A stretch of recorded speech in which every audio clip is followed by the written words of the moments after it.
ಮಾಜಿ ಸಚಿವನ ಪುತ್ರನಿಂದ ಅತ್ಯಾಚಾರ ಆರೋಪ, ಮದುವೆಯಾಗುವುದಾಗಿ ನಂಬಿಸಿ ಮೋಸ. ಮಾಜಿ ಸಚಿವ ಪ್ರಭು ಚೌಹಾಣ್ ಪುತ್ರನಿಂದ ಮೋಸ.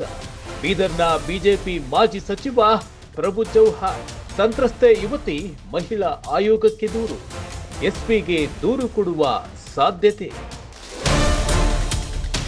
ಮದುವೆಯಾಗುವುದಾಗಿ ನಂಬಿಸಿ ಅತ್ಯಾಚಾರ ಎಸಗಿರುವ ಆರೋಪ ಮಾಜಿ ಸಚಿವನ ಪುತ್ರನ ಮೇಲೆ ಕೇಳಿಬಂದಿದೆ. ಬಿಜೆಪಿಯ ಮಾಜಿ ಸಚಿವ ಪ್ರಭು ಚೌಹಾಣ್ ರವರ ಪುತ್ರ ಪ್ರತೀಕ್ ಚೌಹಾಣ್ ವಿರುದ್ಧ ಸಂತ್ರಸ್ತೆ ಯುವತಿ ಮಹಿಳಾ ಆಯೋಗಕ್ಕೆ ದೂರು ನೀಡಿದ್ದಾರೆ.